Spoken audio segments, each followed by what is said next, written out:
There is a quiet idea at the edge of physics that has unsettled some of the most careful minds of the last 100 years, and it is this.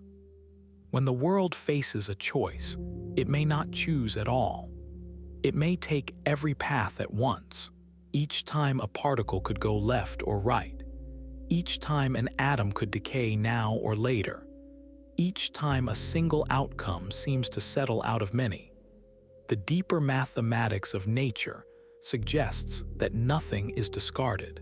Every possibility may simply continue, side by side, each one as solid and real as the one being lived through in this moment. If that is true, then this is only one version of now, drawn from a number so vast it has no name, and somewhere alongside it are countless other versions of this same still evening, branching gently away like the slow opening of a hand. This is the story of that idea. It is a story about why the universe might be far larger and far stranger than it appears, and about why, despite that strangeness, the world we wake to each morning is so smooth, so steady, so reliably ordinary. It is also a story about a single thread. For if reality is forever dividing, then there is a quiet mystery in the fact that experience never feels divided. There is only ever one path being followed, one continuous sense of being here now, watching the dark settle. To understand any of it, the journey has to begin very small, smaller than dust, smaller than the wavelength of light, down at the scale of single particles, where the familiar rules of the everyday world quietly dissolve and something far less certain takes their place. In the world we move through, things have definite positions. A cup rests on a table, a stone lies on the ground. Look away, look back, and the stone is where it was. The objects of ordinary life keep their places whether anyone watches them or not, and they travel along single, traceable paths from one moment to the next. This is the world our senses were built for, and it is so dependable that for most of human history, no one thought to question it. The ground holds. The walls stay where they were left. The slow turning of the sky overhead repeats night after night without surprise. But in the early years of the 20th century, as physicists learned to probe the inside of the atom, they found that the smallest pieces of matter refused to behave this way. An electron, one of the tiny charged particles that make up the outer regions of every atom, does not seem to have a single definite position when no one is looking. Instead, it behaves as though it is spread out, smeared across a range of possible places at once, more like a wave rippling through still water than a pebble sitting in one spot. And it is not only a position. The same softness applies to its motion, its energy, and the direction it spins. Before a measurement is made, the particle appears to hold many possible answers at the same time, each one waiting, none of them yet chosen. Physicists call this condition superposition. The word simply means that several states are laid over one another, present together, combined into a single description that contains all of them. A particle in superposition is not secretly in one place, while we remain ignorant of which. The mathematics insists on something subtler and harder to hold in the mind. The particle is, in some genuine sense, in a blend of possibilities, and that blend is the most complete description nature allows. The tool that captures this is called the wave function. It is a mathematical object, a kind of evolving wave, that contains everything that can be known about a quantum system. It does not give a single answer. It gives a spread of possibilities, each with a certain weight, and it flows forward in time in a smooth and perfectly predictable way. Left alone, the wave function does not jump or flicker. It glides. It is one of the most precisely behaved things in all of science, and its evolution is described by an equation written down by the Austrian physicist Erwin Schrödinger in the 1920s. An equation so accurate that it underpins nearly all of modern chemistry and much of modern technology. So far, this might sound like a quiet abstraction, a matter of clever bookkeeping. The strangeness becomes harder to dismiss when the spread-out wave is put to the test. And the clearest test, the one that has come to stand at the heart of the whole subject, is a deceptively simple arrangement involving a barrier, two narrow openings, and a screen on the far side. The setup is this. A source sends particles, one at a time, toward a solid barrier.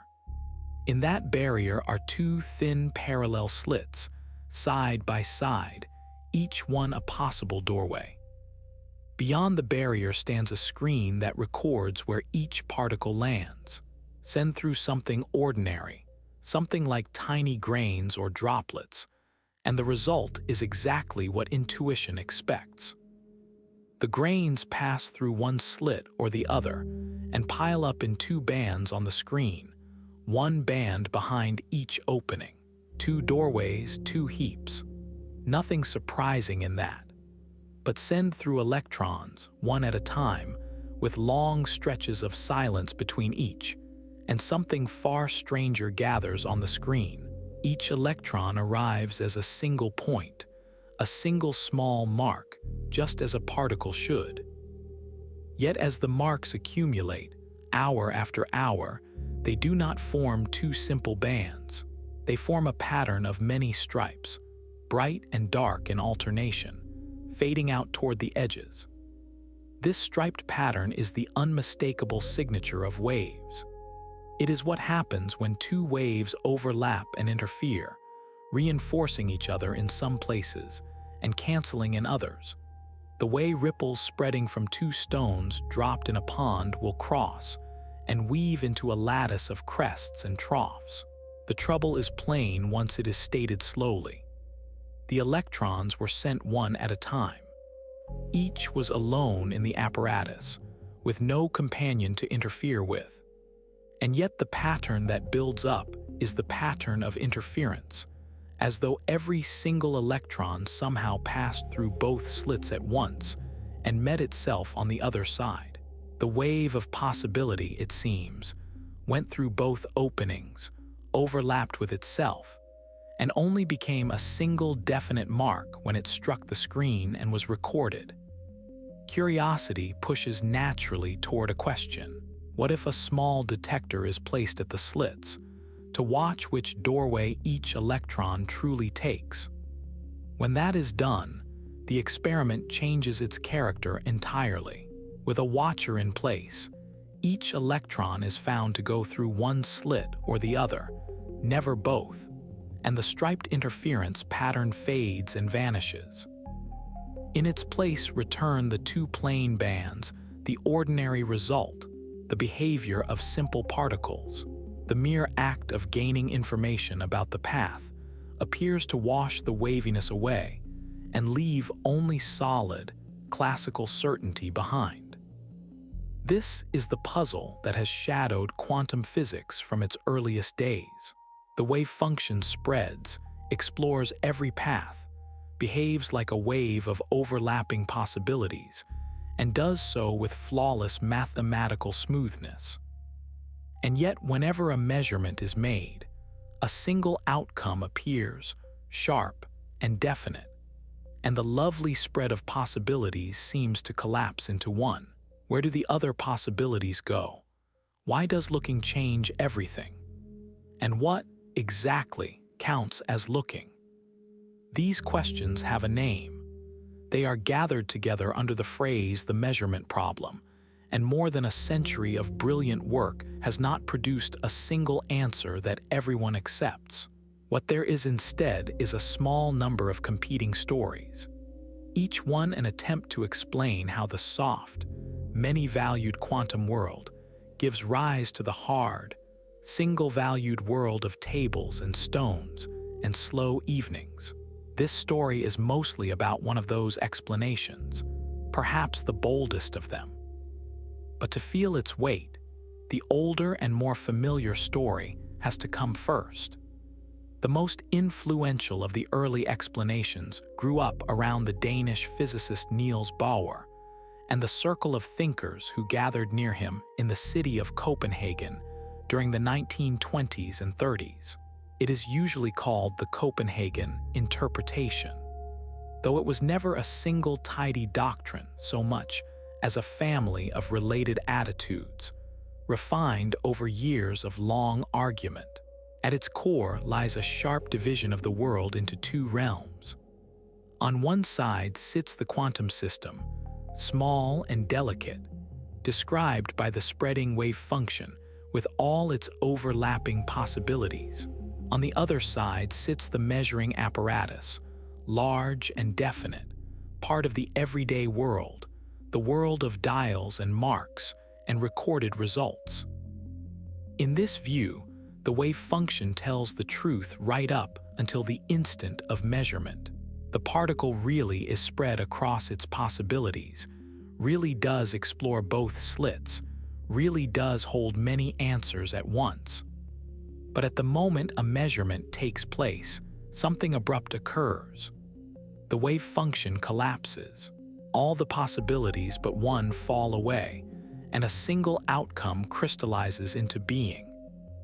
The electron, which had been a wave of maybes, becomes a point on the screen. The spread of answers narrows in an instant to a single fact. It is an elegant story in some ways, and it works. Used carefully, the rule of collapse gives the right predictions every time, and for practical purposes, that is often enough. Engineers and chemists rely on the quantum rules daily, without ever needing to ask what collapse really is. But as an account of how nature actually behaves, it leaves a deep unease, and the unease has never gone away. For one thing, the collapse is not described by Schrödinger's smooth and graceful equation. The equation that governs the wave function knows nothing of collapse. Left to itself, it only ever spreads and flows and combines. Collapse has to be added by hand, as a separate rule, a sudden break in the otherwise seamless evolution. Nothing in the underlying mathematics says when it should happen, or how fast, or what physical process brings it about. It is bolted on because the world demands single outcomes, not because the theory predicts them. For another, the dividing line between the quantum realm and the everyday realm is never made precise. How large must a thing be before it stops obeying the soft quantum rules and starts obeying the hard classical ones? A single atom is clearly quantum. A stone is clearly classical, but the stone is only a great many atoms gathered together, and there is no obvious point along the way where the rules are supposed to switch. The boundary drifts depending on who is asking and what they are measuring, and a theory whose central rule depends on so vague, a line cannot feel like the final word. It was Erwin Schrödinger himself, the very man whose equation describes the spreading wave, who pressed on this discomfort with the most famous thought experiment in all of physics. He devised it in 1935, not because he believed it described anything real, but because he wanted to show how absurd the situation became when the quantum rules were followed all the way up into the visible world. The thought experiment has since escaped the laboratory and entered common speech, usually stripped of its original purpose, but its point is worth recovering slowly. He asked his readers to consider a cat, sealed inside a closed steel chamber, beyond all sight and sound. Inside the chamber sits a small device. It contains a single radioactive atom, the kind of atom that might decay at some unpredictable moment or might not, governed entirely by quantum chance. If the atom decays, it triggers a mechanism that releases a poison, and the cat dies. If the atom does not decay, the mechanism stays silent, and the cat lives. The whole fate of the animal is tied directly to a single quantum event, an event that, before it is observed, exists in superposition, both decayed and not decayed at once. Here is the unsettling step. If the atom is genuinely in a superposition of decayed and not decayed, and if the cat's fate is bound to the atom, then the quantum rules, followed without exception, seem to place the cat itself into a superposition, not a cat that is secretly alive or secretly dead while we wait to find out. A cat that is, in the strange quantum sense, both alive and dead at the same time. The two states lie over one another until the chamber is opened and a measurement is made. Only then, in the collapse story, does the cat become one thing or the other. Schrödinger meant this as a reduction to the absurd. Surely, he thought, no one believes a cat can be both alive and dead, and so surely, there must be something incomplete about a picture that allows such a thing. The puzzle he posed was sharp. If superposition is real for atoms, and the world is made of atoms, then why does superposition never seem to reach the scale of cats, of chambers, of the people who open them? Where does the smearing stop, and why? For decades, this remained a thorn that could be felt but not removed. The Copenhagen approach answered it by insisting that the act of measurement, somehow, somewhere, draws the line and forces a single result, but it never said what a measurement fundamentally is. Is a measurement made when a particle strikes a screen? When does a needle move? When a mark is recorded? When does a human eye take in the result? Some of the founders were drawn, almost reluctantly, toward the idea that consciousness itself might be the thing that triggers collapse, that the entry of a result into an aware mind is what finally fixes reality into a single state. It was a deeply uncomfortable place for physics to arrive, for it seemed to hand the mind a power over matter that no one could explain, and to make the solid world depend on the presence of a watcher. Into this long unease, in the middle of the 20th century, stepped a young graduate student at Princeton University, and he proposed a way out so radical that it was largely ignored for years, then ridiculed, and only much later taken seriously. His name was Hugh Everett III, and his idea was, in a way, the simplest possible response to the whole tangle. He asked what would happen if the collapse were not there at all. Everett's reasoning ran something like this. The wave function evolves smoothly, according to Schrödinger's equation, and that evolution has never once been observed to fail. It is among the best tested rules in all of science. The collapse, by contrast, has never been directly seen. No one has ever watched a wave function collapse. What is seen is only the single outcome that remains afterward, and the single outcome is then explained by assuming a collapse must have happened. So Everett asked whether the collapse might be an illusion, a story told to cover a gap, and whether the smooth evolution might be the whole truth, all the way up, with no exceptions and no special line between the small world and the large. If that is so, then the consequences are extraordinary, and they begin with the cat. When the chamber's atom enters its superposition of decayed and not decayed, the wave function does not collapse. It simply spreads, exactly as the equation says it must.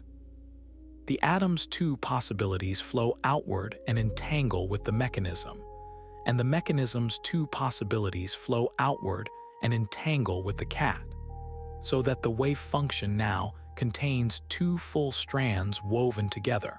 In one strand, the atom has decayed, the poison released, the cat still.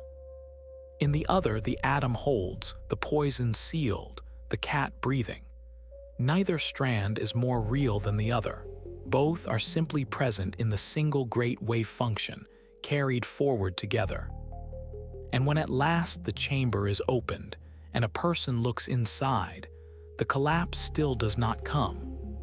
Instead, the person, too, becomes part of the spreading wave. In one strand, the observer sees a cat that did not survive and feels the corresponding sorrow. In the other strand, the observer sees a living cat and feels relief. The wave function now holds two versions of the observer, each one entangled with its own version of the cat, each one entirely unaware of the other. The world has not chosen. The world has divided. Reality has branched. This is the heart of what Everett proposed, and it is why his idea would later be called by others the many worlds interpretation. The phrase can mislead, so it is worth handling with care. Everett did not suggest that the universe physically tears apart into separate planets floating off into separate skies. The branching is not violent. It is not loud. It is the quiet, continuous division of a single mathematical wave into strands that can no longer reach one another. Each strand is a complete world, consistent within itself, containing its own version of every object and every observer that took part in the event. And there is no privileged strand, no true one among the copies. They are all equally real, equally solid, equally lived in. Everett himself called his idea the relative state formulation, a careful and undramatic name. His point was that the state of any one part of the world, the cat, say, only has a definite value relative to a particular state of another part, the observer who looks at it. In the strand where the observer sees a living cat, the cat is alive relative to that observer. In the strand where the observer sees the other outcome, that outcome holds relative to that observer. There is no absolute fact about the cat that floats free of all observers. There is only the woven correlation between them, branch by branch. He wrote this up in his doctoral thesis in 1957 under the supervision of the physicist John Wheeler, who admired the work but worried about how it would be received, and received poorly it was. Niels Bohr's circle held enormous authority, and the suggestion that the universe was endlessly multiplying into uncounted parallel strands struck most physicists as either meaningless or extravagant beyond reason. Everett, discouraged, left academic physics not long after and spent his career working on military analysis and the mathematics of optimization. He did not live to see his idea vindicated. He died in 1982, still largely overlooked by the field he had tried to reshape. But the idea did not die with him. In the 1970s, a physicist named Bryce DeWitt took it up, championed it, and gave it the vivid name that would carry it into the wider world. It was DeWitt who spoke of many worlds, who wrote of the universe constantly splitting into innumerable copies, and who edited a collection of papers that brought Everett's work back into view. The name was dramatic, far more dramatic than Everett's own quiet phrasing, and it captured imaginations in a way the relative state formulation never had. With the name came attention, and with attention came a slow, decades-long reconsideration.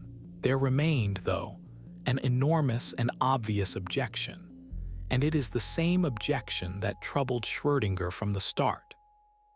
If the world is forever branching, if every quantum event splits reality into strands, then why is none of this ever felt? Why does the cup stay on the table? Why does the stone keep its single place? Why does experience flow as one smooth, unbroken thread, with no sense whatever of dividing, no flicker of the other branches, no shadow of the roads not taken? If superposition is real and never collapses, the everyday world ought to be a blur of overlapping possibilities. Instead, it is crisp and singular and calm. For Everett's idea to be anything more than a curiosity, this had to be explained, and the explanation, when it came, did not require collapse at all. It required only a careful look at what happens when a small quantum system is no longer truly alone. The answer begins with a fact so simple it is easy to overlook. Nothing in the world is ever truly alone. A particle in a laboratory may seem isolated, but it is surrounded at all times by an ocean of other things. Air molecules drift against it. Photons of light wash over it. Faint warmth radiates from every nearby surface. The particle is forever being touched, gently and constantly, by its surroundings, and each of those touches carries away a little information about its state. This vast, restless surrounding, everything that is not the system under study, physicists call the environment. And the environment, it turns out, changes everything. Consider the delicate superposition again, the spread of overlapping possibilities. That spread holds together only so long as the possibilities remain coherent, only so long as they stay in step with one another, like waves rising and falling in unison. The interference pattern in the double-slit experiment, the striped signature of waviness, depends entirely on this coherence. The two paths must stay properly aligned for the stripes to appear. Disturb that alignment, scramble the delicate relationship between the possibilities, and the stripes fade. This is exactly what the environment does, and it does it with astonishing speed. The moment a quantum system in superposition interacts with its surroundings, the surroundings begin to carry away records of its state. An air molecule bounces off, and now holds a trace of where the particle was. A photon scatters, and now carries word of which path was taken. Each of these tiny departing messengers becomes entangled with the system, woven into its wave function, and as they scatter outward into the wider world, they take the coherence with them. The careful alignment between the possibilities is not destroyed so much as dispersed, spread thin across countless particles of the environment, scattered so far and so fast that it can never be gathered back. This process is called decoherence, and it is one of the most important ideas to enter physics in the last 50 years. Its early architects were the German physicist Hans Dieter Zeh, who first saw its significance around 1970, and the Polish-American physicist Wojciech Zirk, who developed it into a detailed and quantitative theory through the 1980s and the decades that followed. Their work did something the founders of quantum theory had never managed. It explained, without any added rule of collapse, why the soft quantum world gives way to the hard classical one. And the explanation is purely a matter of how fast coherence leaks into the surroundings. The speed is almost beyond reckoning. For a single isolated atom in a careful vacuum, coherence might survive for a long while, long enough to be studied and used. But for anything larger, anything warm, anything exposed to light or air, the leakage is fantastically quick.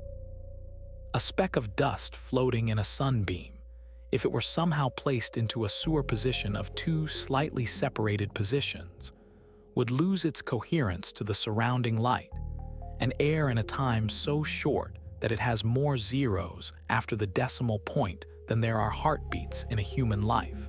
For a cat, the figure is so extreme that it has no meaning to the senses. The superposition of a living and a still cat, were it ever to form, would dissolve into decoherence faster than any instrument could ever hope to catch it. This is why no one has ever seen a cat in two states at once. The smearing is real, but it unravels so quickly that the world snaps to single, definite outcomes long before any large thing could feel the blur. Here, the two interpretations begin to part ways, and it is worth being clear about what decoherence does and does not settle. Decoherence explains why interference vanishes for large objects.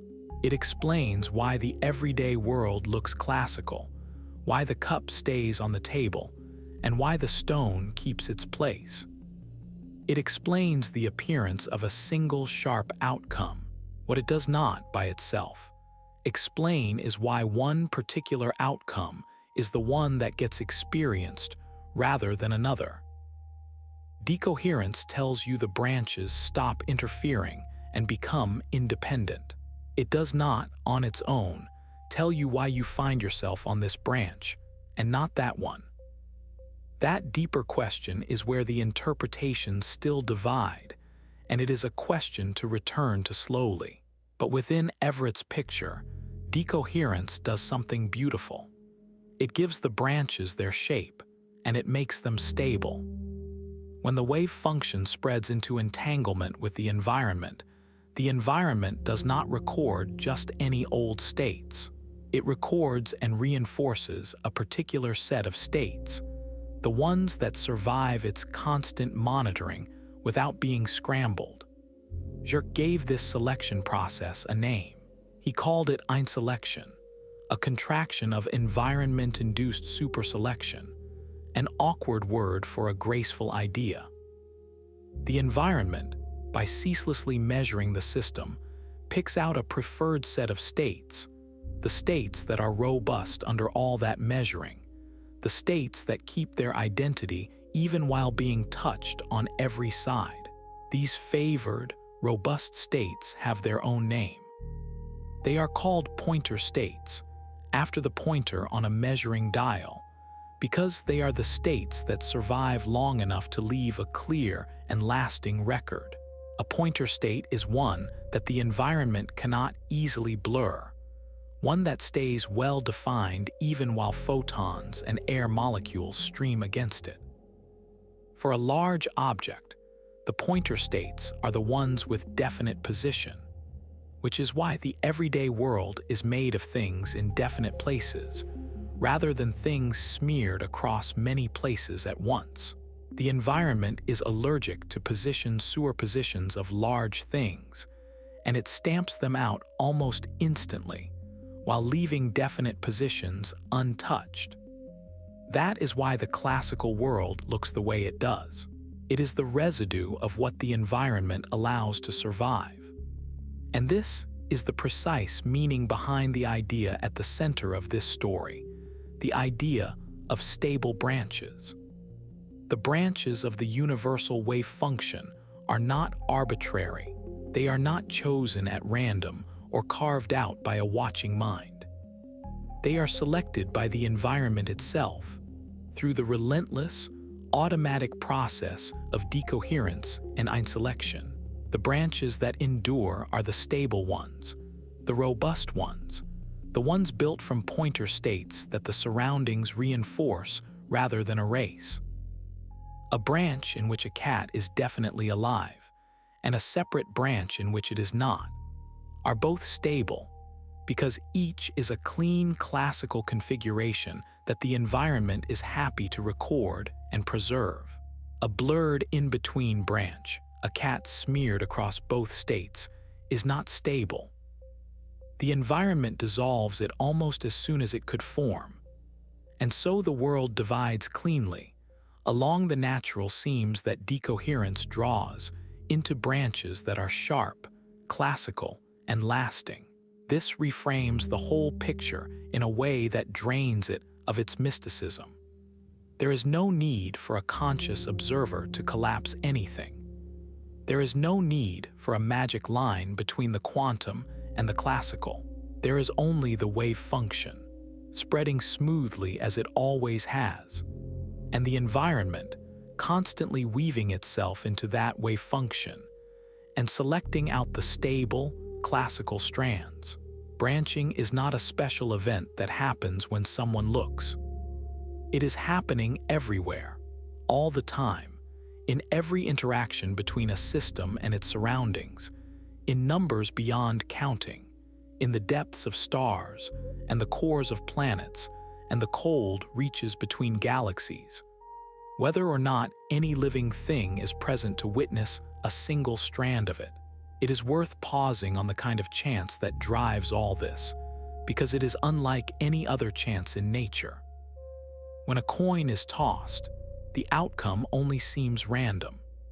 In truth, the coin obeys ordinary mechanics and a perfect knowledge of how it left the hand, of every current of air and every grain of its weighting, would in principle settle which face would land upward.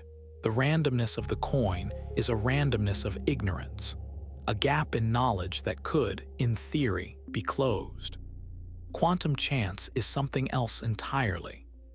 When a single radioactive atom waits to decay, there is no hidden clock ticking inside it, no concealed reason that fixes the moment, no deeper fact that determines when the decay will come. As far as the most careful physics can tell, the timing is genuinely undetermined, not merely unknown but unfixed, an openness woven into the fabric of the world rather than a shortfall in what can be measured. This is the chance that branches reality, if it branches at all. Each radioactive atom in the rocks underfoot, each one quietly waiting through its long, uncertain life, is in this picture a small fork in the road of the world, dividing the cosmos every time it does or does not decay, contributing its own faint seam to the endless, silent spreading. The ground itself, still and solid as it seems, is in this reading branching gently beneath every footstep, atom by patient atom, all the time. Now comes the most delicate part of the whole story, and it deserves to be approached gently, with the care that contested ground requires. If reality is forever dividing into stable branches, then what becomes of the one who experiences it? Why is there only ever a single thread of awareness, a single unbroken sense of being here, when the world itself is splitting endlessly? The picture offered within the many worlds view runs like this. When a branching occurs, the observer branches too. There is no single observer left behind to feel torn in two.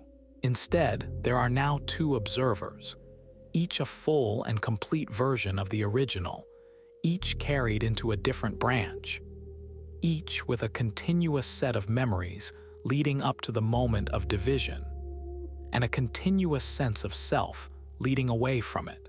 Neither version feels anything strange. Neither notices the split.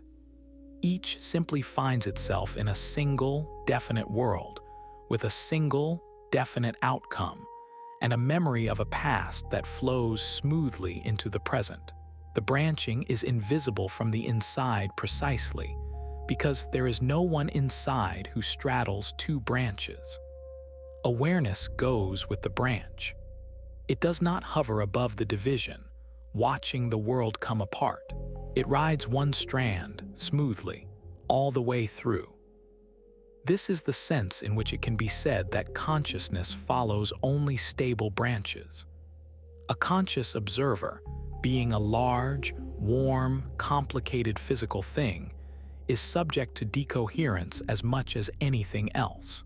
The states of a mind that can persist, that can hold together as a continuous experience, are the stable, classical, pointer-like states, the ones the environment reinforces rather than erases. A mind cannot exist as a smeared superposition of incompatible experiences, any more than a cat can persist as a blur of alive and not alive.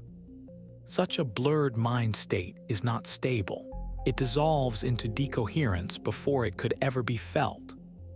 What remains, what can actually be experienced, are the sharp branches, the robust ones, the ones that the environment has selected and preserved. And so each thread of awareness finds itself on a stable branch, following it forward, never able to perceive the others, never even able in principle to know they are there. It is worth being careful and honest here, because this is exactly the kind of place where speculation can slip in dressed as fact, and the subject deserves better. Within the framework, consciousness plays no special active role. This is important and often misunderstood. The mind does not cause the branching. The mind does not collapse anything. The mind does not select which branch is real, for in this picture, all the branches are equally real. The selection of stable branches is done entirely by physics, by decoherence and einselection, by the impersonal weaving of system and environment. Consciousness is simply along for the ride, carried by whatever physical structure underlies it. And like everything else, it ends up confined to the stable strands, because only stable strands can support a continuous, coherent experience. The phrase that consciousness follows stable branches describes a passenger, not a pilot. The mind goes where the stable physics goes. It does not steer. What the framework does not settle, and what remains genuinely open and debated among careful thinkers, is the harder question lying beneath all of this. Why is there an experience at all of being on this branch rather than that one? When the observer divides, both resulting versions are equally real, and each feels itself to be the genuine continuation of the original. So, in what sense, before the split, is there an answer to the question of which one a person will become? The many worlds answer is that the question is malformed. There is no single future self to track. There are two, and each is a true descendant. And the feeling of being one particular descendant is simply what it is like to be that branch from the inside. But this answer, however clean, sits uneasily with the strong human intuition that there is a single line of personal continuity threading through time. The tension is real, and it has not been dissolved to everyone's satisfaction. It is better to leave it standing, honestly, as one of the deep, open puzzles, than to paper over it with false confidence. There is a second great puzzle that the picture must face, and it concerns probability. In the ordinary practice of quantum physics, the rules do not say that outcomes simply happen. They say that outcomes happen with particular probabilities. An electron sent toward a screen is more likely to land in some places than others, and the wave function encodes exactly how much more likely. This relationship between the wave function and the odds of each outcome is called the Born rule, after the physicist Max Born, who first stated it, and it is among the most thoroughly confirmed predictions in all of science. The bright and dark stripes in the double-slit pattern are nothing other than the Born rule made visible. The bright bands where outcomes are likely, the dark bands where they are rare. But here is the difficulty. If every outcome actually happens, in some branch or other, then what can probability even mean? If the electron lands in every possible place across the whole spread of branches, with a version of the observer in each branch seeing it land there, then in what sense is one landing place more probable than another? They all occur. None is skipped. The very notion of likelihood seems to lose its footing when nothing is ever left out. This is one of the most serious objections raised against the many worlds view, and the responses to it are subtle and still argued over. One line of thought, developed with particular force by the physicist David Deutsch and the philosopher David Wallace, approaches probability through the lens of rational decision-making. The idea is that an observer who knows they are about to branch, and who must place bets on what they will see, is rationally compelled by the structure of the wave function to weight their expectations exactly according to the Born rule. The branches are not all equal in their mathematical weight, even though each is equally real, and a rational mind ought to care about them in proportion to that weight. From this, it is argued that the familiar probabilities emerge naturally, not as frequencies of things happening or not happening, but as the proper measure of how much a self-interested observer should expect or care about each of its future branches. Whether this fully succeeds, whether it truly derives the Born rule rather than quietly assuming it, remains a matter of genuine and ongoing dispute among physicists and philosophers. It is one of the frontiers, not one of the settled lands. And it is fair to say that for some thinkers, the unresolved status of probability is reason enough to look elsewhere for the right account of the quantum world. There is a further idea, growing out of Jacques' work on decoherence, that helps explain not only why the world looks classical, but why it looks the same classical way to everyone at once. It is called quantum Darwinism, and the name is chosen deliberately, for it borrows the logic of survival and selection. The thought is this: when a system decoheres, when the environment carries away records of its stable, pointer-like states, it does not make just one copy of that record. It makes many. The state of a large object imprints itself redundantly across vast numbers of the particles that touch it, so that the same information is stamped over and over again into the surrounding light and air. This redundancy is why the world is shared. When several observers look at the same stone, they do not each disturb it and read a private result. They each intercept a small portion of the enormous flood of identical records the stone has already broadcast into its environment through scattered light. Each observer reads a copy, and because the copies all agree, all the observers agree.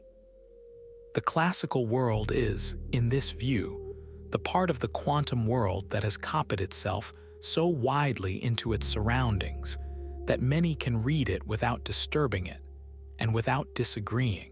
The states that achieve this wide broadcasting are, in a sense, the fittest. They are the ones that survive, that propagate, that come to define the agreed-upon reality of a branch. The stable branches are not only stable in themselves, they are stable because they have written themselves redundantly across the world, in countless copies, each one reinforcing the rest. It is a quiet and rather lovely thought, the solidity of the ordinary world, the dependable way the cup stays on the table, and the stone keeps its place, is not a brute fact handed down from outside the theory. It is an achievement of the quantum world, the emergent result of certain states copying themselves so thoroughly into their surroundings that they become, for all practical purposes, objective. Classical reality is the residue of a vast, silent process of selection, carried out continuously, everywhere, with no author and no aim, simply by the way information flows from systems into the environment around them. From these careful, well-supported foundations, the many worlds picture also gives rise to ideas that are far more speculative, and these must be marked clearly as such, for they wander past the edge of what can be tested. The most striking of them is sometimes called quantum immortality, and the thought experiment that frames it, quantum suicide. It is associated in its modern form with discussions by the physicist Max Tegmark, among others, though it is offered more as a probe of the theory's strangeness than as a serious proposal about how to live. and Tegmark himself has been careful never to recommend testing it. The thought runs as follows. Suppose someone arranges a device whose firing depends on a single quantum event, an event that branches the world each time it is triggered. In half the branches, the device fires and the person does not survive. In the other half, it does not fire and the person continues. After the event, the branches in which the person survived still contain a living, conscious version of them, with continuous memories.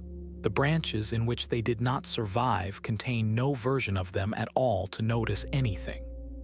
So, the speculation goes, from the inside, from the point of view of continuous experience, a person would only ever find themselves in a branch where they survived, because there is no experience to be had in the branches where they did not. Repeat the event again and again, and the experience self, following only the branches where awareness continues, would seem from the inside to survive every time. It would feel, subjectively, like a strange and lonely immortality, a self forever threading the narrow surviving branches while the bulk of reality, in branch after branch, quietly let them go. It is essential to be clear about the status of this idea. It is not established physics. It rests on several assumptions that are themselves contested, including assumptions about the nature of personal identity, about what it means to follow a branch, and about whether the framework of branching applies in the way the thought experiment supposes. It cannot be confirmed by any experiment, since the only person who could observe the supposed result is the one inside it, and they could never communicate it to anyone in any other branch. It is best understood not as a claim about the world, but as a sharp illustration of how deeply strange the many worlds picture becomes when followed to its furthest reaches, and of how much hangs on questions about the self that physics alone cannot answer. Many physicists regard it as a sign that something in the chain of reasoning has gone wrong, rather than as a genuine prediction. It is mentioned here only because it follows naturally from the idea of consciousness following stable branches, and because honesty requires showing where that idea leads, while marking plainly that the path there passes well beyond solid ground. Set such speculations aside, then, and return to firmer footing. For the many worlds view is only one of several serious attempts to make sense of the quantum world, and a fair account has to set it among its rivals. None of these interpretations has been proven. None has been ruled out. They agree, almost entirely, on what will be observed in any given experiment, and they disagree profoundly on what is really happening underneath. This is a strange situation for a science to be in, and it is part of what makes the subject so enduringly fascinating. The disagreement is not about the predictions. It is about the story behind them. The oldest of the rivals remains the Copenhagen view, refined and softened over the years. In its more modern and modest forms, it declines to say very much at all about what is real between measurements, treating the wave function less as a physical thing and more as a tool for predicting the outcomes of observations. On this view, the question of what happens to the unobserved possibilities is simply set aside as outside the proper business of physics. Where the many worlds picture says all outcomes occur, the modest Copenhagen view says only that one outcome will be seen and asks no more. It is a position of restraint, and for many working physicists, it is enough, because it lets them calculate and predict without committing to any grand story underneath. Its critics say that restraint is really evasion, that refusing to answer the measurement problem is not the same as solving it. Its defenders say that physics is about prediction, and that demands for a deeper story may be demands the world is not obliged to satisfy. A second rival keeps the wave function real, but adds something to it. This is the pilot wave theory, sometimes called the de Broglie-Bohm theory, after the French physicist Louis de Broglie, who first sketched it, and the American physicist David Bohm, who developed it fully in the 1950s. In this picture, particles are always real, always in definite single places, and they are guided through space by the wave function, which acts as a kind of pilot wave steering them along. There is no collapse and no branching. The electron really does pass through one slit, but the wave passes through both, and the wave's influence on the particle produces the interference pattern. The price of this clarity is a deep and built-in connection across distances, a way in which distant parts of the system instantly influence one another, which some find troubling, and others accept as the honest face of quantum reality.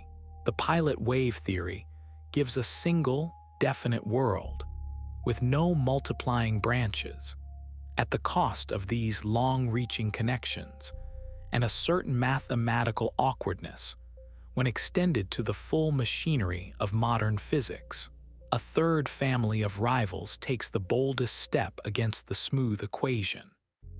These are the objective collapse theories, the best known of which was put forward by the physicists Giancarlo Gherardi, Alberto Rimini, and Tullio Weber, and is often known by their initials. In these theories, the collapse is real, but it is not triggered by observation or by minds. It happens on its own, spontaneously, as a genuine physical process built into the laws of nature. For a single particle, the chance of a spontaneous collapse at any moment is so tiny as to be negligible, which is why small systems keep their delicate superpositions. But a large object contains so many particles, all bound together, that the chance of at least one collapsing and dragging the rest with it becomes overwhelming. So small things stay quantum and large things snap quickly to single states, all without any special role for the observer. The appeal of these theories is that they make a clean, single world and offer, in principle, testable departures from the standard predictions. The difficulty is that no such departure has yet been found, and the theories must be carefully tuned so that their effects stay hidden just below what experiments can currently reach. There are subtler positions still, ones that locate the strangeness not in the world, but in the relationship between the world and those who describe it. The relational interpretation, developed by the physicist Carlo Rovelli, holds that a system has no absolute state at all, only states relative to other systems, so that what is definite for one observer need not be definite for another, and there is no view from nowhere that fixes a single universal account. Closely related in spirit, though different in detail, is an approach sometimes called quantum Bayesianism, which treats the wave function not as a feature of the external world, but as an expression of a particular observer's knowledge and expectations, a tool for managing uncertainty rather than a portrait of reality. On these views, the collapse is nothing physical at all. It is simply the updating of a mind's expectations when new information arrives, no stranger than the way a person revises their guess about a coin once they have seen how it landed. Each of these pictures has thoughtful defenders. Each saves the well-tested predictions and pays a different price in strangeness somewhere else. The many worlds view keeps the equation pure and pays in an unimaginable abundance of unseen branches. The pilot wave keeps a single world and pays in long-reaching connections. The collapse theories keep a single world and pay by altering the sacred equation. The relational and knowledge-based views keep the world simple and pay by giving up the idea of a single, observer-independent reality. There is, at present, no experiment that decisively chooses among them, and reasonable, careful, deeply informed people land in different places. To present any one of them as the settled truth would be to misrepresent the actual state of the science. What can be said with confidence is only the part they all share. The quantum world is wave-like and full of overlapping possibilities. Measurement yields single outcomes. Decoherence explains why large things look classical. Beyond that, the story is still being argued in seminar rooms and journals with the same patience and the same lack of resolution that has marked the question for the better part of a century. Before drifting outward to the scale of the cosmos, it is worth lingering a moment longer on the laboratory, for experimenters have found ways to probe the puzzle of measurement that are subtler and stranger than the simple double-slit. And what they reveal sharpens the whole question of what it means to look. The physicist John Wheeler, the same Wheeler who had supervised Everett's thesis, devised a thought experiment in the late 1970s that he called the delayed choice experiment. And it turns on a quiet, troubling idea. In the double-slit, the decision of whether to watch which path the particle takes is normally made before the particle sets out. But Wheeler asked what would happen if that decision were delayed until after the particle had already passed the slits, until it was already most of the way to the screen. Would the particle, having committed to being a wave that passed through both openings, somehow have to change its history once a watcher appeared at the last moment, and behave instead as a particle that had taken a single path? When versions of this experiment were eventually carried out, the result was as strange as Wheeler suspected, and as orderly. Whether the apparatus is set to reveal the path or to allow interference, the outcome always matches the final configuration, regardless of when that configuration was chosen. If the path information is available, the interference is gone. If it is not, the interference returns. The timing of the choice makes no difference to the consistency of the result. It is tempting to describe this as the present reaching back to alter the past, and popular accounts often reach for exactly that dramatic language. But the careful reading is gentler and contains no such reversal of time. Nothing is sent backward. No past event is changed. What the experiment shows is only that the wave function does not commit to a single history in the way ordinary intuition assumes, and that the final pattern depends on what information about the path is, in the end, available anywhere in the world. A close cousin of this idea, the quantum eraser, makes the role of information clearer still, and it deserves to be stated precisely, because it is so often misdescribed. In such an experiment, the path each particle takes is recorded by entangling it with a partner particle, so that the partner carries a hidden record of which way its twin went. With that record in existence, the interference pattern vanishes, just as it would if a person had watched the slits. But then the record can be deliberately scrambled, erased, so that the path information is destroyed and can no longer, even in principle, be recovered. And when that erasure is done, the interference can be made to reappear. The path information was the thing that mattered all along. Where it exists, the waviness hides. Where it is gone, the waviness returns. What must be said plainly, against the sensational tellings, is that nothing about the quantum eraser allows the past to be rewritten or any signal to be sent. The recovered interference only becomes visible when the results from the two entangled partners are carefully matched up afterward, sorted and correlated, paired one-to-one.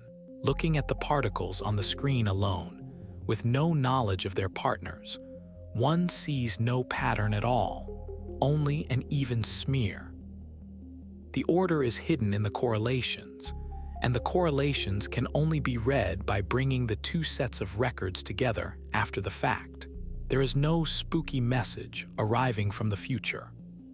There is only the deep and consistent way that quantum possibilities depend on what information about them exists in the world, and the lovely, maddening fact that the act of recording a path, anywhere, by anything, is enough to wash the interference away.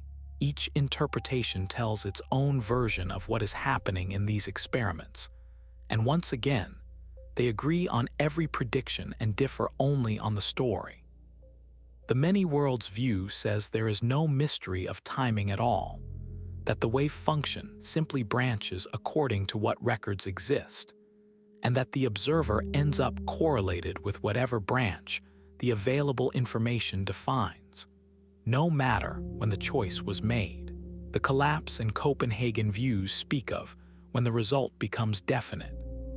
The relational view speaks of facts relative to the records that hold them.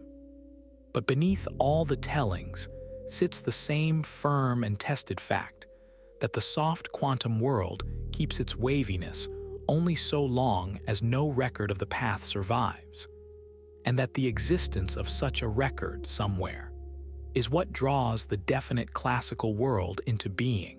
The experiments do not crown a winner among the interpretations.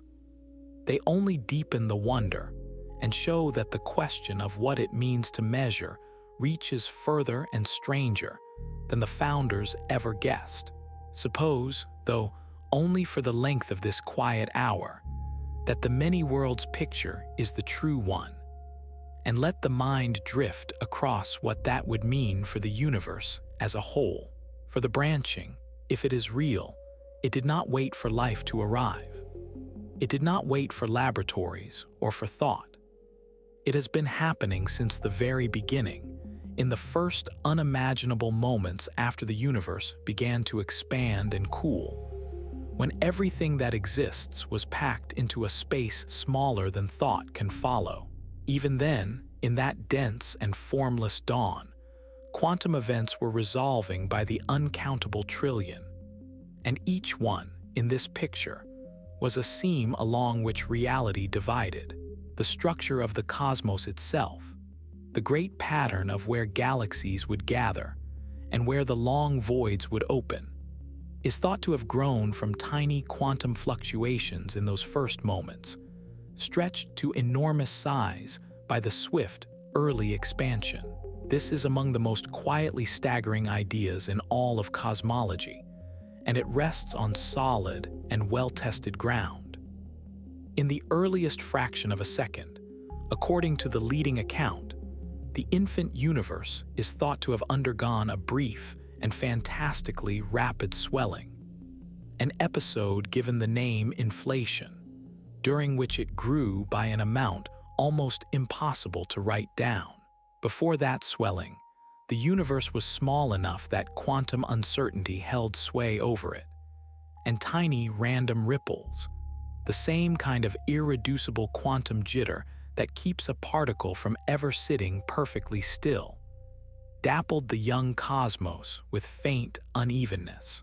The sudden expansion then seized those microscopic ripples and stretched them across the whole sky, freezing them in place as gentle variations in the density of matter, slightly more here, slightly less there.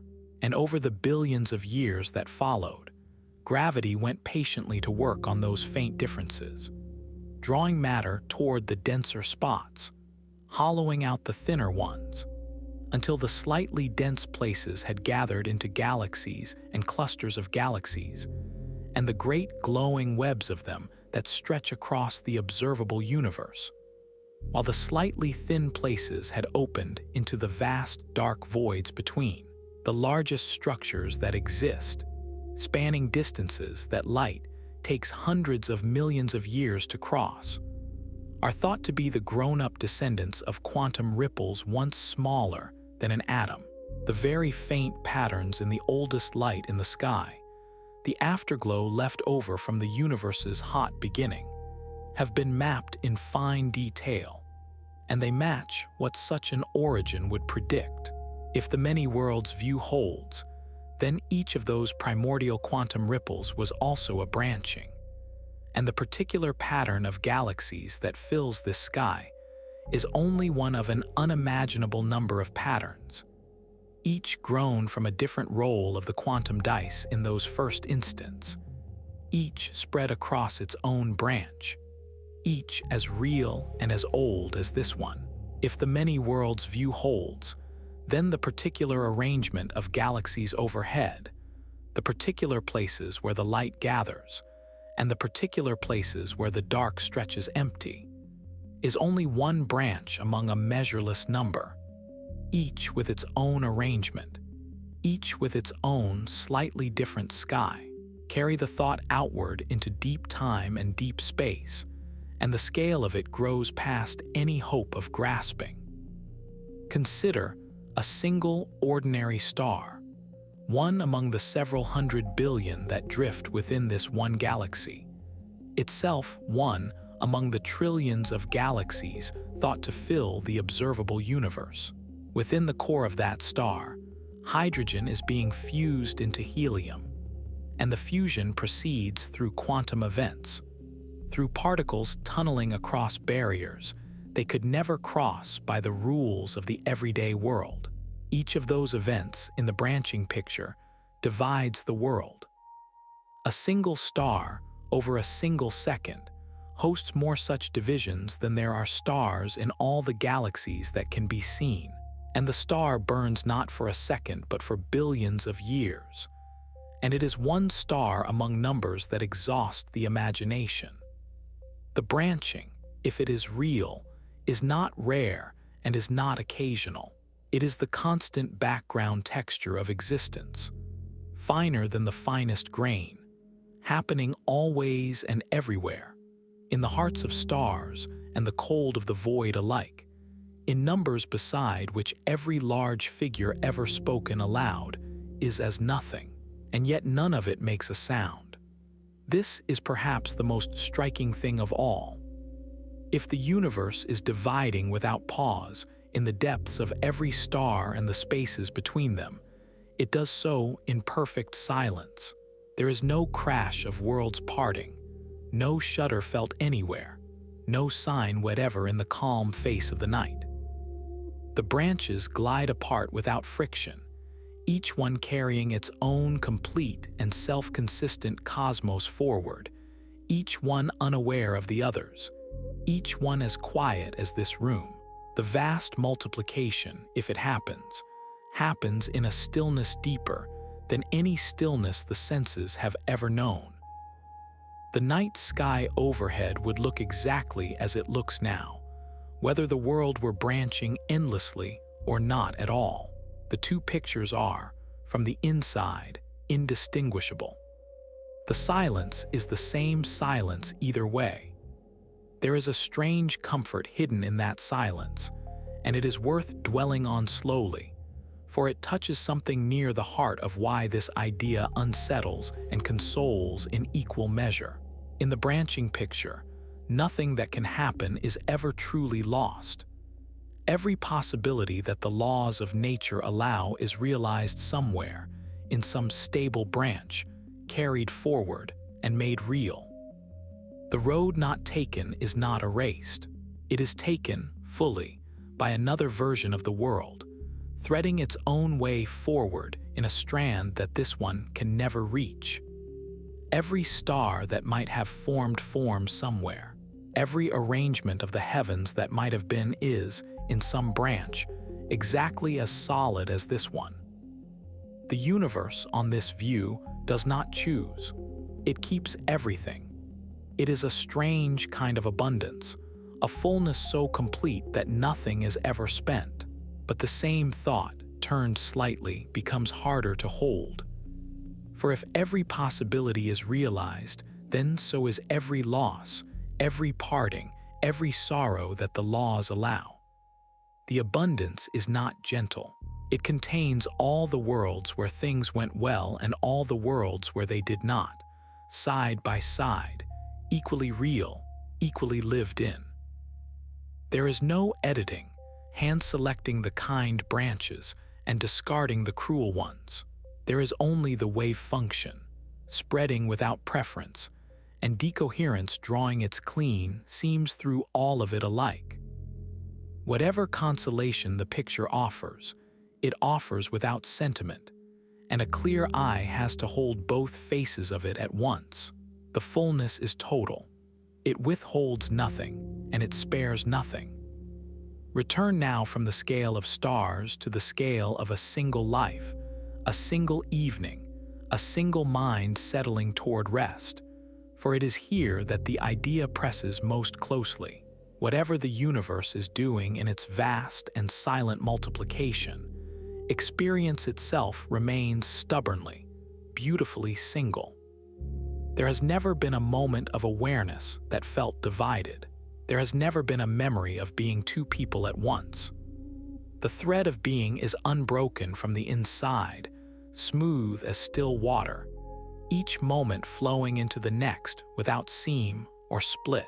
If the branching is real, then this smoothness is not a contradiction of it but a direct consequence. Awareness rides the stable branches, and from within a stable branch, there is nothing to see but a single, coherent world.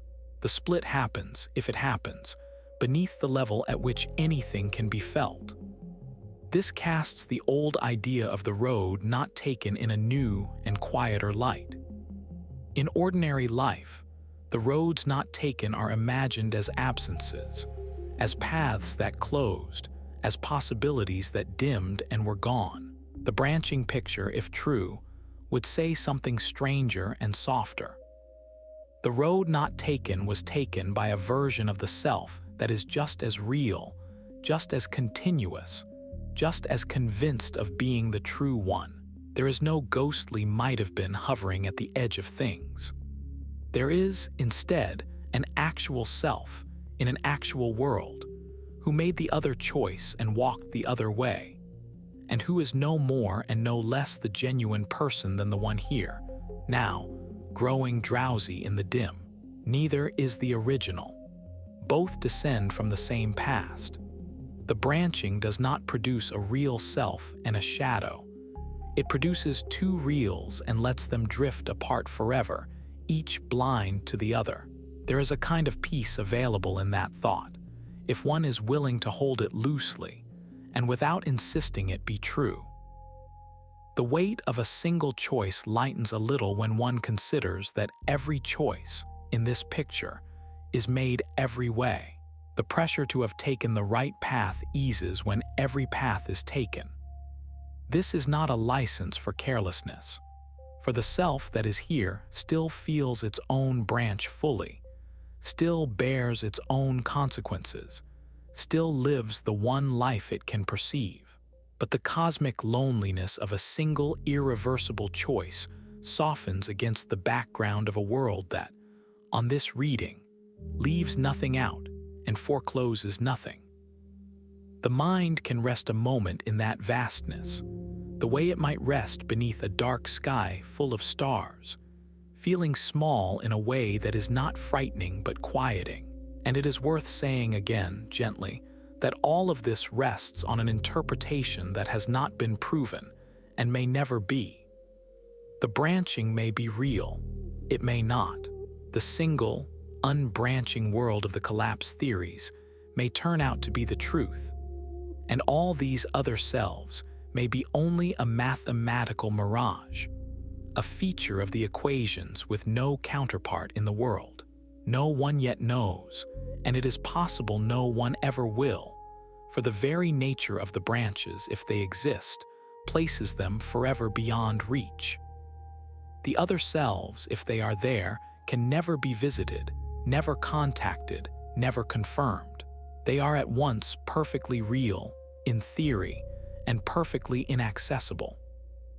There is a particular flavor of mystery in that, a mystery that cannot be solved by looking harder or building a better instrument, because the thing in question has hidden itself by its very structure. The most that can be done is to hold the possibility lightly and let it color the dark a shade differently than before. Consider, too, what the picture asks of the idea of the self over time, even setting branching aside. The person who settles into rest tonight is not, in any simple way, the person who woke this morning. The atoms have shifted. The thoughts have moved on. The body has quietly replaced and rebuilt much of itself. What carries through, what makes the morning self and the evening self one person, is not any unchanging substance, but a continuity, a thread of memory and pattern and slow change, each moment growing out of the one before. The branching picture only extends this familiar truth. Personal identity was never a single, solid thing traveling unchanged through time. It was always a flowing thread, a continuity of pattern. Branching simply allows that thread to fork, so that two continuities flow on where one flowed before, each as genuine and heir to the past as a single continuity would have been. Seen this way, the multiplication of selves is less an affront to identity than a stranger version of something identity always was. A flow, a thread, a pattern that holds together not by staying the same, but by changing slowly, each state reaching back to touch the one before. There is an extension of Schrödinger's old puzzle that sharpens the matter further, and it was first raised by the physicist Eugene Wigner. It concerns not a cat, but a friend. Suppose a scientist, call her the friend, is sealed inside a sealed laboratory, and inside that laboratory she performs a quantum measurement and observes a definite result. From her point of view, the result is settled. She has seen it. The world, for her, has resolved into one outcome. But now consider a second scientist, Wigner himself, standing outside the sealed laboratory, who has not yet learned the result, and who treats the entire laboratory, friend included, as one large quantum system. From his point of view, the friend and her result are entangled together in a superposition, not yet resolved, both outcomes still present in the wave function he assigns to the sealed room. One observer inside says the matter is settled. One observer outside says it is still open. Both, by the rules, are entitled to their description. Who is right about whether a definite fact exists? The collapse theories struggle here, for they must say at what point the friend's observation counts as a real collapse, and why her looking should fix the world while Wigner's continued ignorance leaves it open.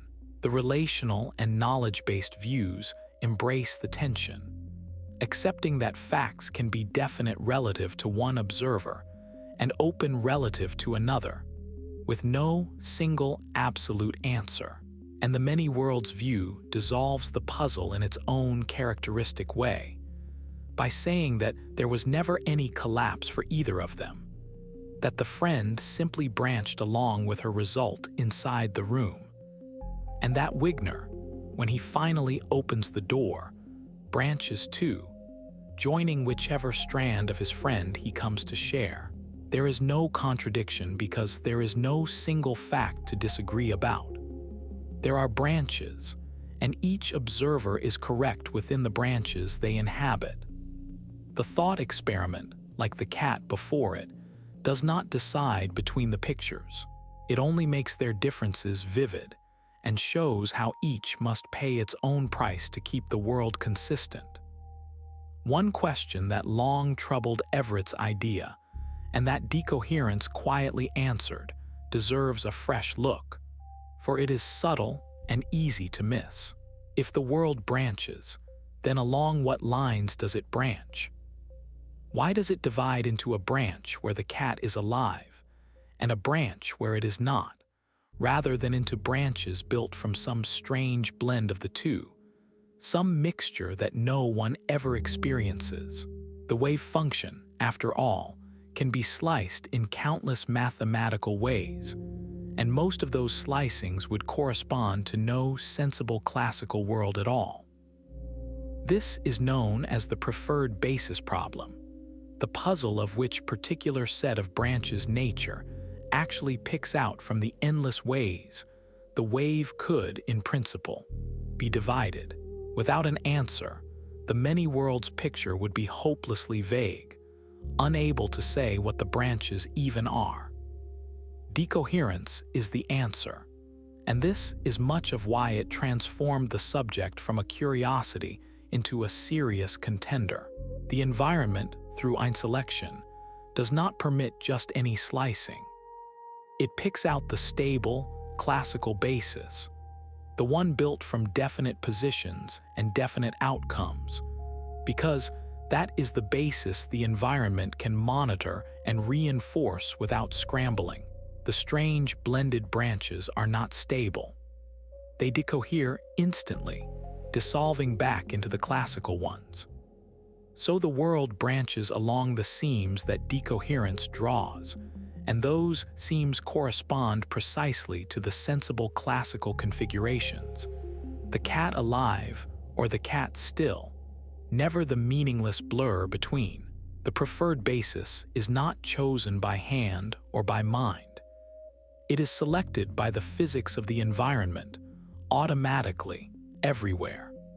And it is the same selection that makes the everyday world look classical in the first place. The two great puzzles, why the world looks classical and along which lines it branches, turn out to have a single shared answer, and that unification is much of decoherence's quiet power.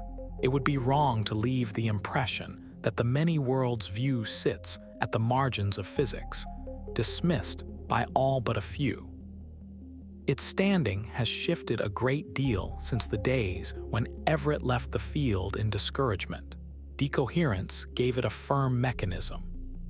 The rise of quantum computing gave it a community of physicists comfortable thinking in terms of vast superpositions. And a number of leading thinkers came to regard it as the most natural reading of the bare equations, the one that adds nothing and removes nothing, that simply takes the mathematics at its word. Informal surveys of physicists and philosophers who work on the foundations of the subject tend to show the community genuinely divided, with sizable groups favoring the many worlds view, sizable groups holding to one or another form of the Copenhagen approach, and others scattered across the pilot wave, the collapse theories, and the relational and knowledge-based positions. There is no majority. There is no consensus. There is a long, civil, unresolved disagreement among people who understand the mathematics equally well and read its meaning differently. That itself is worth sitting with, for it is rare in science, and it speaks to how deep the question runs. The connection to quantum computing is worth drawing out, gently, because it touches the only place where the branches might leave a practical trace. A quantum computer works by holding many possibilities in superposition at once and letting them interfere, so that the right answer to certain problems emerges from the pattern of reinforcement and cancellation, much as the bright stripes emerged in the double-slit experiment. The physicist David Deutsch, one of the founders of the field and a firm believer in the many worlds view, has argued that the extraordinary power such machines might one day hold is best understood as a kind of computation spread across many branches, with the branches quietly cooperating before recombining to yield a result. Where, he asks, are the calculations being performed, if not in the branches the equation describes? Others reject this framing entirely insisting that the machine's behavior can be fully described without speaking of other worlds at all, and that Deutsch's reading reads more into the mathematics than the mathematics requires.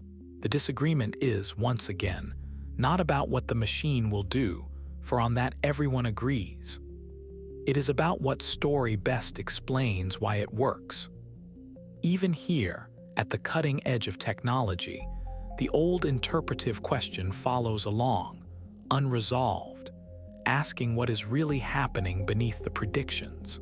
There is a further thread that ties the branching picture to one of the deepest features of the world, the direction of time itself. The everyday world has a clear arrow. Cups shatter, but do not reassemble. Warmth spreads and does not gather itself back. Memory reaches into the past and not the future. This arrow is usually traced to the steady increase of disorder, the relentless tendency of things to move from rare, ordered arrangements toward common, disordered ones, a tendency captured in the idea of entropy. And branching, in the many worlds picture, has the same one-way character. Branches divide. They do not merge. Once two branches have decohered, once the environment has scattered their distinguishing records across the world, there is no putting them back together, no way for the strands to flow back into one. The arrow of branching points the same way as the arrow of time, from the single toward the many, from the coherent toward the scattered, from the rare ordered state toward the common dispersed one. Some thinkers suspect these arrows are not merely parallel, but are, at bottom, the same arrow, two faces of a single deep fact about why the universe began in a state of such extraordinary order, and has been quietly spreading outward ever since. Whether that suspicion is correct remains, like so much here, an open and beautiful question. It helps, in trying to feel the reality of decoherence, to dwell on just how quick and how thorough it is. For its speed is the reason the branching never disturbs the calm of an ordinary night. The numbers involved are gentle to say and impossible to truly hold. A large molecule, drifting through the faint glow of a warm room, loses its coherence to the surrounding light in a span of time so brief that millions upon millions of such spans would pass in the time it takes to draw a single slow breath. For an object the size of a grain of sand, the figure is so much smaller still that the comparison loses all meaning. The blur, where it forms at all, is erased almost before it exists. This is the deep reason the world feels solid. The quantum softness is always present, always underneath. But for anything large enough to see or touch, the environment irons it flat into a single definite state faster than any flicker of perception could follow. The cup on the table is not classical because it has escaped the quantum rules. It is classical because the quantum rules run forward through the ceaseless touch of light and air, deliver a definite cup so swiftly and so reliably that no other possibility ever lingers long enough to matter. Seen in this light, the moment being lived through right now takes on a curious depth. If the branching picture holds, then this particular now is a single thin cross-section through an immense and ever-widening structure, a structure that reaches back to a shared past and spreads forward into uncountable diverging futures. The present is the leading edge of that spreading, the place where the branches are dividing even as this thought forms. Each instant, the structure grows wider. Each instant more seams are drawn, and the thread of awareness following this one branch never sees the widening, never feels the structure around it, perceives only the smooth and singular present. This room, this dark, this slow settling toward rest. The vast tree of branches is not somewhere far away. If it is real, it is right here, all around, separated from this moment not by distance, but by the quiet impossibility of any branch reaching any other. The others are not far.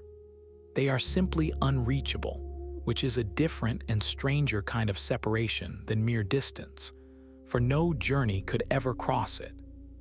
There is something fitting in the fact that the man who first saw all this was, for most of his life, unseen by the science he had quietly reshaped. Hugh Everett wrote his strange and beautiful idea into a thesis, watched it meet with cool indifference, and turned his considerable mind to other work, never returning to the question that would one day bear his name across the field. He did not campaign for it. He did not live to see the decades-long shift that brought it back into serious view. The rehabilitation came through others, through de Witt, who named it, through Zay and Jerk, who gave decoherence its mechanism, through Deutsch and Wallace, and many more who built upon it and argued for it long after its author had stepped away. There is a quiet lesson folded into that history, about how ideas can wait, dormant and overlooked, until the rest of understanding catches up to them, and about how the reception an idea meets in its own time is a poor measure of its worth. The branches, if they are real, were always there, whether or not anyone was ready to believe in them. The idea was simply describing what the equation had been saying all along. What remains in the end is a particular quality of wonder, the kind that does not startle but settles. The world is, beneath its calm surface, far stranger than it shows. Reality may be dividing without pause, in silence, everywhere, and the smoothness of experience may not be a denial of that division, but its truest sign, the inevitable view from inside one stable strand of an endlessly branching whole. Or it may be that the world is single after all, and the branches are a mathematical shadow, and the truth lies with one of the other patient stories. No one knows. The honest position, the only fully honest one, is to hold the possibilities open, to let the strangeness be strange, and to feel, in that openness, the particular peace that comes from standing at the edge of what is known and finding it vast.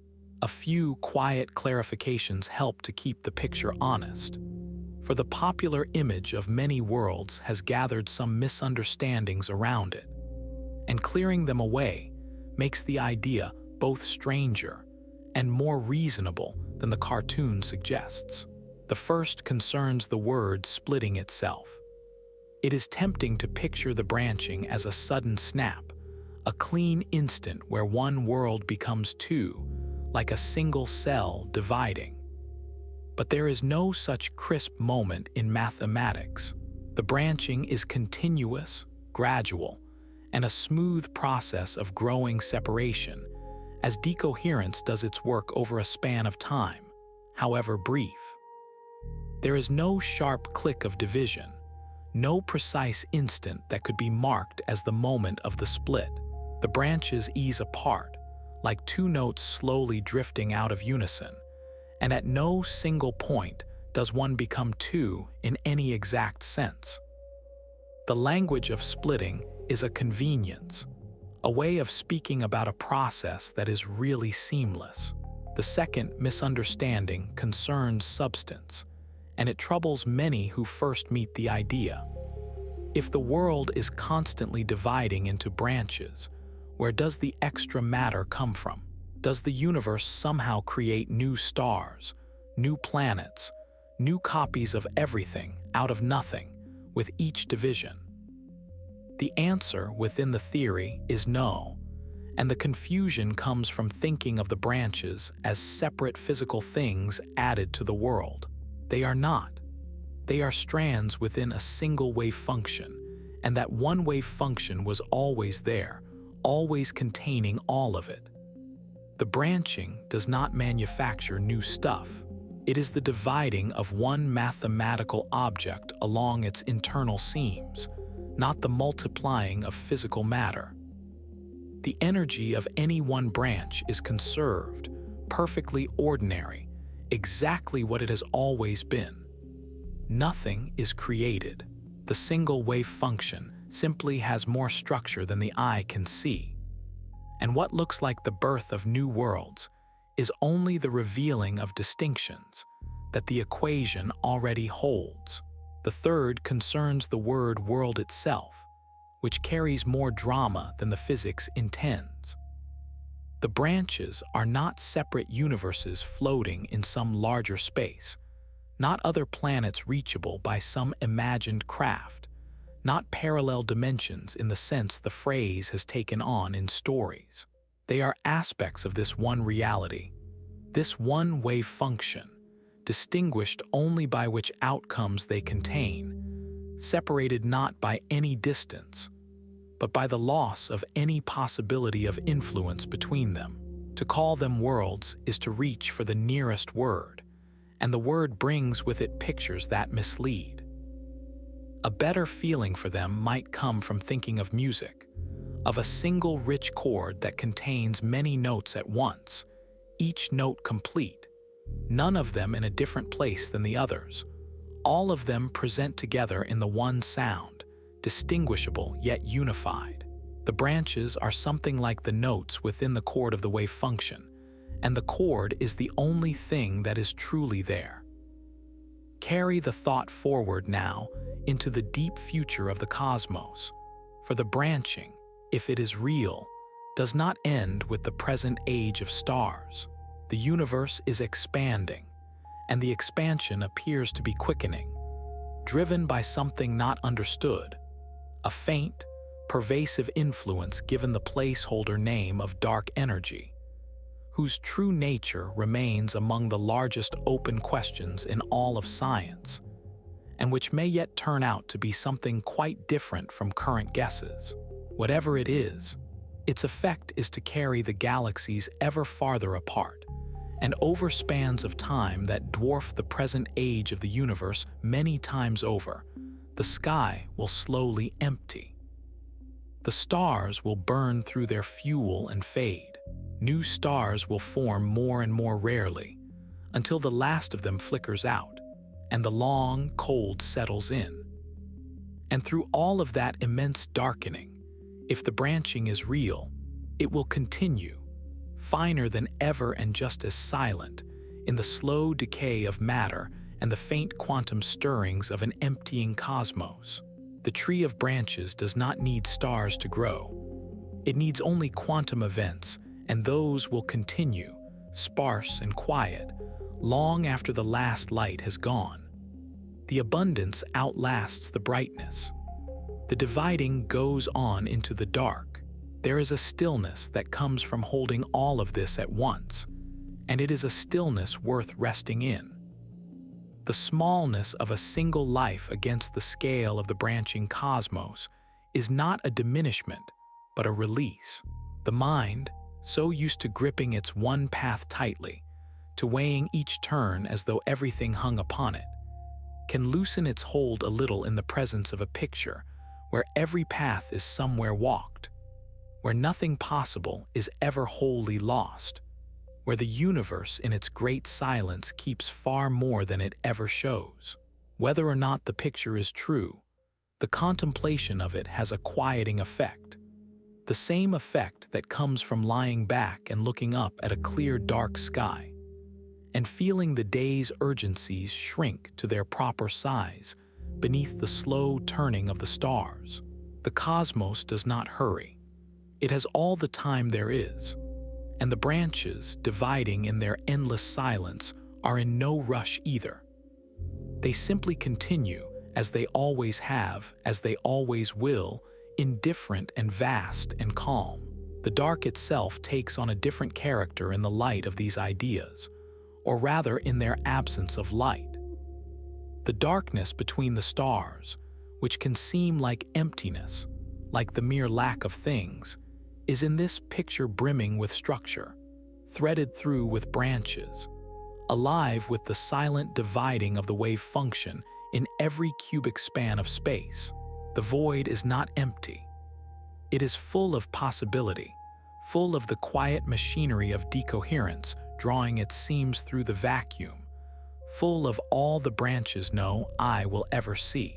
There is a comfort in that, in knowing that the dark is nothing but a fullness, that the silence is not an absence, but the sound of a universe doing its quiet work everywhere at once, without strain, without sound, without end. The same dark that gathers now in this room is the dark that stretches between the galaxies, and it is doing, in here and out there alike, exactly the same patient thing. Consider how naturally all of this folds into the experience of rest. Each night, the sharp, definite world of the day softens at its edges. The clear boundaries of waking thought begin to blur. The single insistent thread of attention, which all day held tight to one task and then another, loosens, scatters gently, drifts. There is a kind of letting go in falling asleep, a release of the grip on the single path, a sinking into something wider and less defined. The branching cosmos, with its abundance and its silence and its refusal to hold tightly to any one outcome, makes a fitting companion for that sinking. The day was only ever one branch among many. The choices it held, the things done and left undone, are, on this reading, all of them realized somewhere, all of them complete, none of them needing to be carried any longer into the dark. The mind can set them down. The branches will keep them. There is nothing left to grip. And so the picture, for all its strangeness, arrives at a destination that feels less like vertigo than like peace.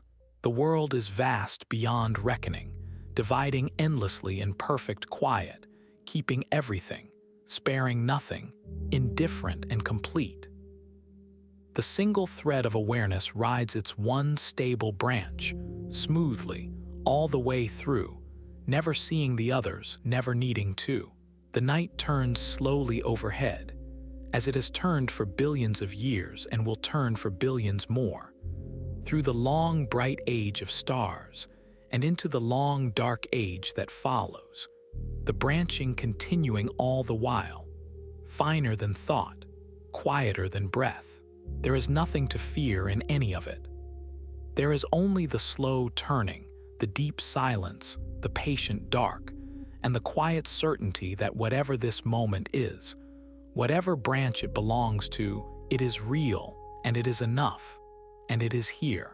There is one idea at the foundation of all this that deserves to be drawn out slowly, for it is the quiet hinge on which Everett's whole vision turns, and it is easy to pass over. In the older way of thinking, the observer stood outside the quantum system, looking in, separate from it, a watcher set apart from the watched.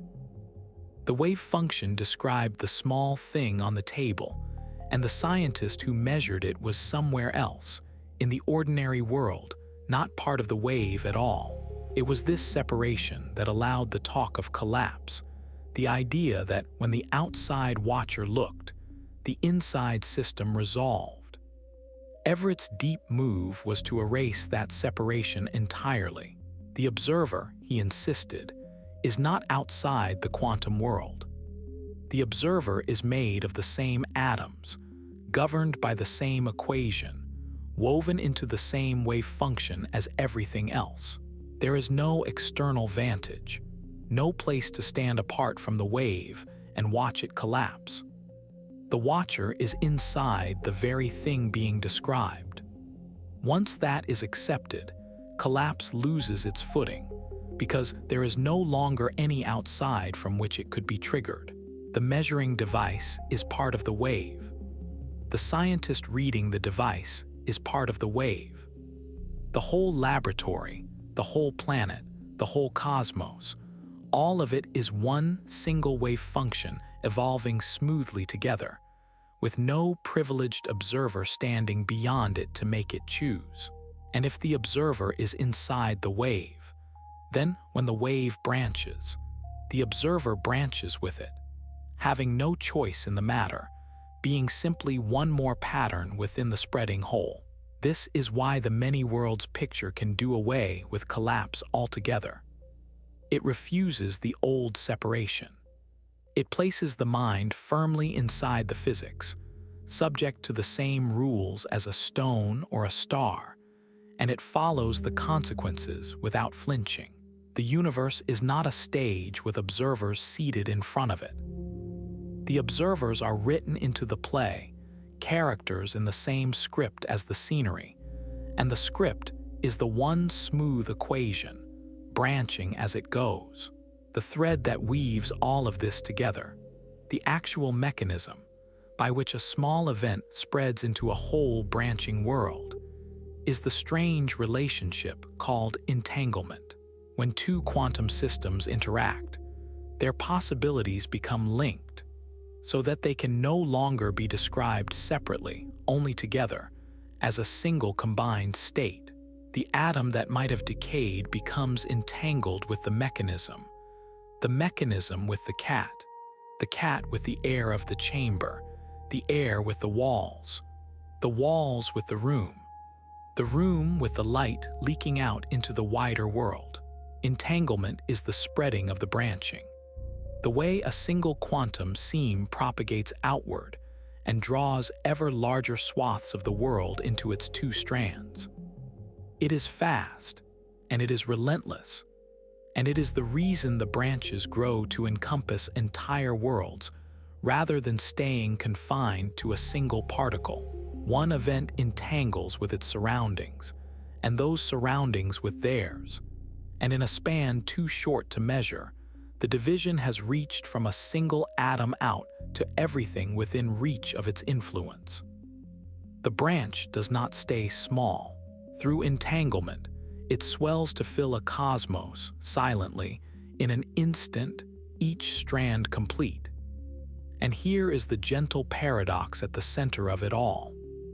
Entanglement, which spreads the branching across the world, is the very same process that hides the branching from view, for it is precisely because the cat's two states have entangled with the whole environment, because the records have scattered so widely into the light and air, that the two branches can no longer reach one another to interfere.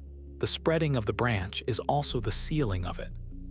The same motion that makes the division total makes it invisible from inside. Each branch, having entangled with its own complete environment, is locked away from every other, smooth and self-contained, with no seam showing, no edge where another branch might be glimpsed. The thoroughness of the branching is exactly what guarantees that no one within a branch will ever detect it. The completeness of the division is the perfection of its concealment. It is as though the world covers its own tracks in the very act of making them, so that the inside of any branch is always, necessarily, a single seamless world, calm and whole and alone. Nothing about this would ever feel like anything, and that is worth saying plainly one more time, for it is the gentlest part of the whole picture. There is no moment of dividing to be felt, no lurch, no sensation of becoming two, no faint awareness of a self peeling away into another strand. The branching, if it happens entirely beneath the floor of experience. From the inside, there is only continuity, only the smooth flow of one moment into the next, only this single ongoing now. A person could live an entire life within a ceaselessly branching cosmos and never feel the slightest sign of it, because feeling requires a stable branch, and a stable branch is, by its nature, singular and whole. The vast multiplication leaves no fingerprint on the mind. It cannot. The mind is one of the things that gets multiplied, and each copy feels only itself. Whatever the truth of the universe, the experience of being in it was always going to feel exactly like this. exactly like a single quiet evening in a single quiet world, with the dark gathering and the night turning slowly, and nothing at all out of the ordinary to be seen. It may be that the question of which interpretation is true will never be settled, and there is a particular kind of peace in accepting that, too. Science is very good at narrowing down what can be measured, at predicting what the needle will read and where the mark will fall. And on that ground, the quantum rules are without rival, confirmed to a precision matched by almost nothing else in human knowledge. But the question of what lies beneath the predictions, of what the world is really doing when no measurement is being made, may lie partly beyond the reach of measurement by its very nature. The branches, if they exist, cannot be detected. The collapse, if it is real, has never been caught in the act. The pilot wave, the relational view, and the knowledge-based view each save every observation, and each tells a different tale beneath. It is possible that several of these stories are, in the deepest sense, equally compatible with everything that can ever be known, and that choosing among them is less like discovering a fact than like choosing a way of seeing. That is an unfamiliar situation for science, and an uncomfortable one for those who want a single final answer. But it is not a failure. It is an honest map of the edge of knowledge, and there is dignity in drawing that edge clearly rather than pretending it lies somewhere it does not. What can be said, and said with confidence, is that the world is far richer beneath its surface than the surface suggests. The solid, single, dependable world of daily life, the world of cups and stones and slow evenings, rests upon a foundation that is soft and spread out and full of overlapping possibility, a foundation of waves and superpositions, and the ceaseless quiet work of decoherence, drawing definite shapes out of the blur. Whatever the final story, that much is settled. The classical world is an emergent thing, an appearance produced by deeper machinery, the stable residue of a quantum reality far stranger than the eye reports. The firmness underfoot is real, but it is a firmness that arises, moment by moment, from something that is not firm at all. And there is wonder enough in that alone, in the bare fact that the dependable world is a kind of achievement, continuously produced, never simply given, drawn fresh each instant from the spreading wave by the patient selection of the environment. The stars overhead are made of this same deep strangeness. Every photon that left a distant star, perhaps thousands of years ago, perhaps millions, traveled here as a spread-out wave of possibility, exploring many paths, and arrived to be recorded as a single point of light only when it met an eye or an instrument at the end of its long crossing. The light of the night sky is quantum light, soft and wave-like across its whole immense journey, resolving into definite arrivals only at the last. To look up at the stars is to look at superposition spread across the depths of space and the depths of time, at waves that have been traveling since before there were eyes to meet them, each one collapsing, or branching, or simply being known, at the moment it completes its passage. The sky is not only old and vast, it is, beneath its calm, as strange as anything in the smallest laboratory, and it has been performing this quiet quantum work, unwatched, for nearly the whole age of the universe. So the mind comes, at the last, back to the single thread it has always followed, and finds it changed by the journey, though it runs exactly where it always did. This one branch, this one life, this one quiet evening, holds the same dependable solidity it always held. Nothing about the strangeness underneath makes the cup any less steady on the table, or the dark any less gentle as it gathers. If anything, the steadiness feels more precious now, more clearly an achievement, knowing what it rests upon. The single thread of being, smooth and unbroken, is not diminished by the thought of the others.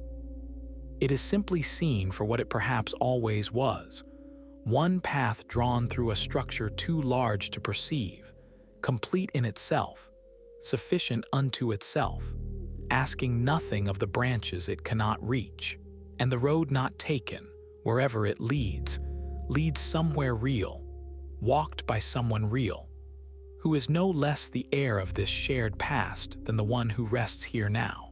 There is no need to mourn the choices unmade on this reading, and no need to clutch the choices made. The structure holds them all. Each branch follows its own stable course, quietly, without knowledge of the rest. Each one a complete world, each one enough. The one being lived through is the only one that can be felt, and so it is the only one that asks anything of the attention, and what it asks now, in the deepening dark, is very little. Only to be noticed, only to be rested in, only to be allowed to flow on toward sleep as smoothly as it has flowed through every moment that came before. The universe will go on dividing in its silence, whether the eye is open or closed. The branches will keep on spreading, finer than breath, through the cores of the stars and the cold between them, through the long bright age and the long dark age to follow, indifferent and complete, keeping everything, sparing nothing, making no sound at all. None of it requires watching. None of it requires understanding. It asks for no witness and leaves no trace upon the mind that holds it. It is simply the deep, quiet work of the world, going on as it has always gone on, while one small thread of awareness, here, in this one branch, settles slowly toward rest beneath the slow turning of a sky that has turned this way for longer than thought can follow, and will go on turning long after. There is the silence then, and the dark, and the slow turning and the long time. There is a single thread, smooth and whole. There is a vast structure all around, unreachable and calm, and there is nothing left that needs doing, nothing left that needs deciding, nothing left to hold. The branches will take care of all of it. They always have. The mind can let the day go, all of it, every undone thing and every unmade choice, knowing that somewhere in some stable strand of the spreading whole, it is all being carried forward, complete, without effort, without sound. And here, in this strand, in this room, in this quiet, there is only the dark to sink into, and the slow turning to be carried by, and the deep old silence of a universe that keeps everything and asks for nothing, settling, like the night, into rest. If this slow drift through the quantum dark brought any quiet to the mind, it may help others find the same stillness if this video is left with a like. And there is more of the same calm waiting for anyone who chooses to subscribe and let the channel return on another long evening with another slow journey into the silence between the stars. For now, though, there is nothing more to say and nothing more to do. Only the dark, only the slow turning, only rest.